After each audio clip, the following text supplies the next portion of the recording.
This video is only one part of an in-depth review, so check out the rest at thegoodride.com. Thanks for watching.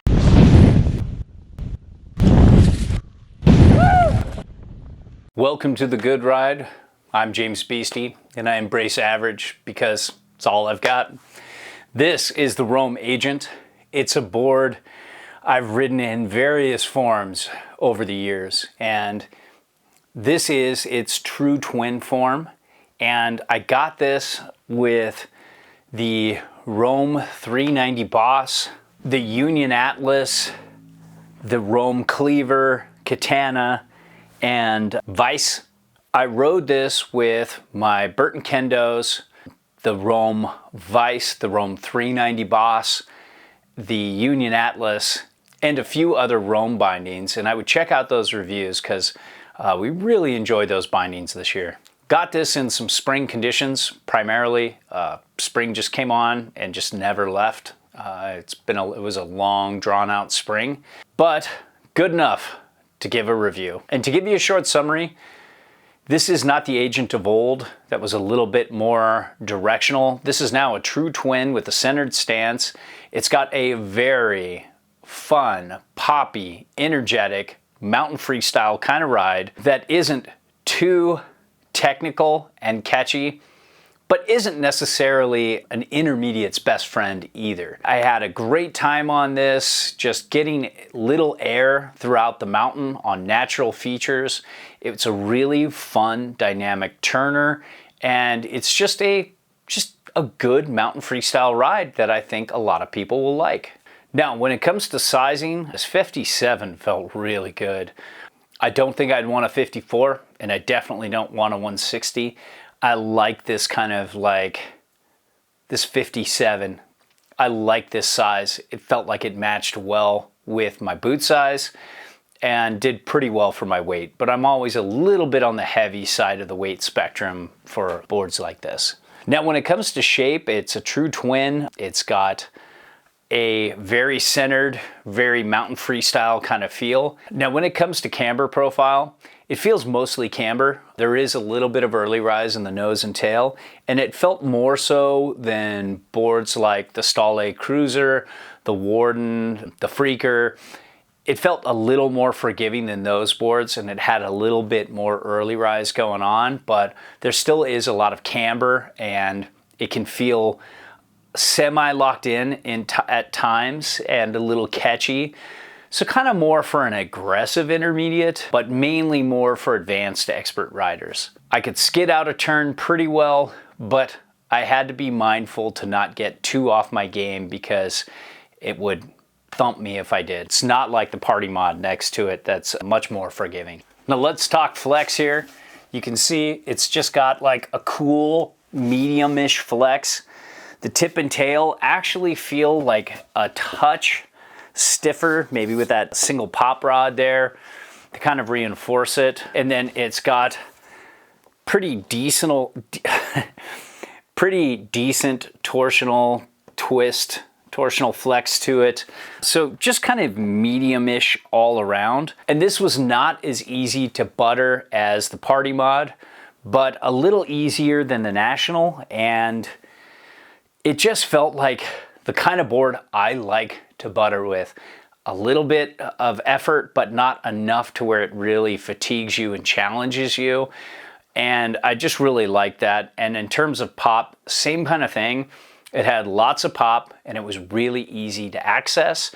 And at this price point, like low to mid fours, it's really dynamic, and it's got a nice bit of energy. It's got a little bit of that rubbery feel, a little bit of that poppy feel, and just a nice balance between both. Now, when it comes to speed, this isn't Mountain Bomber. You're gonna like the National a little better and other stiffer directional to twin rides. It's faster, felt like it had a little more mountain speed than the party mod, but it's no bomber. But yeah, just competent middle ground. Base glide's decent, nothing amazing, but nothing terrible either. And when it comes to uneven terrain and riding your resort all day from first chair to last chair, it's not going to be very fatiguing. It's not going to punish you as the day gets messy. It handled micro bumpy chatter really well, and it handled messy snow really well. Just as long as you didn't want to really get aggressive and point it, this did a good job. And I think it's a great all-day resort ride that is non-fatiguing. When it comes to edge hold, I think the grip is good. There were some other boards I rode from other brands with disruptions in the side cut on the same day, and they did a little better, but this still has competent edge hold. It's not going to just totally let go in hard snow like some boards can. It also doesn't grab at all in soft snow. When it comes to turn initiation, this was medium quick. I felt like I could really get it to just whip back and forth, edge to edge.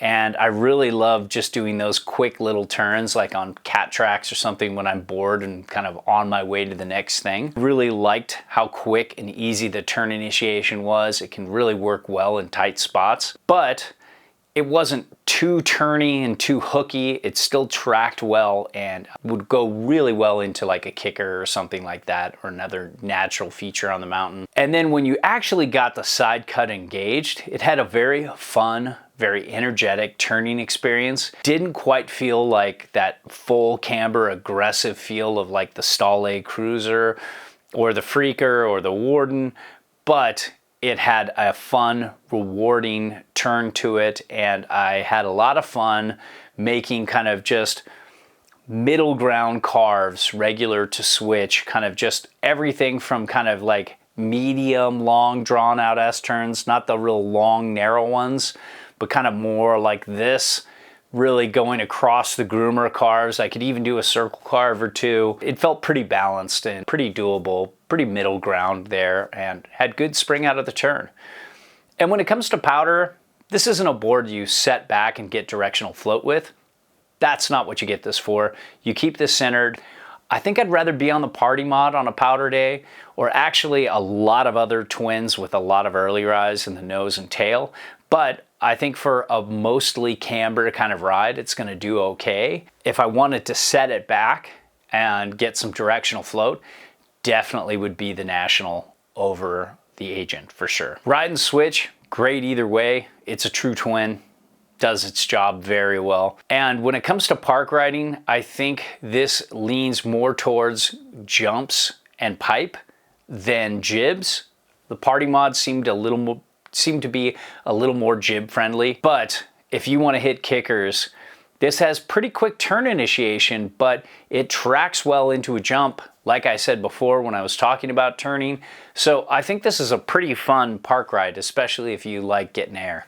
Overall, I think this is a really fun board.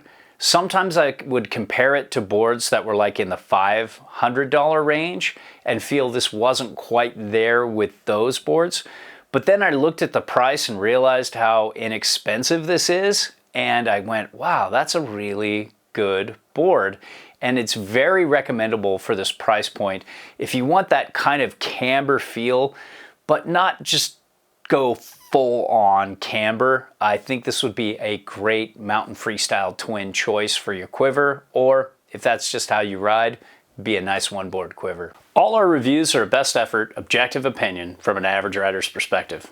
There's no brand oversight, and we're free to say whatever we want. We send back everything unless it's a favorite, then we ask to keep those or straight up buy them. Now, if you need advice, fill out the eHarmony profile in the Contact Us section of the site. It's the only way I can help you properly. If you want to support us, and if what we reviewed appeals to you, it helps if you buy through our links. So, thanks for watching.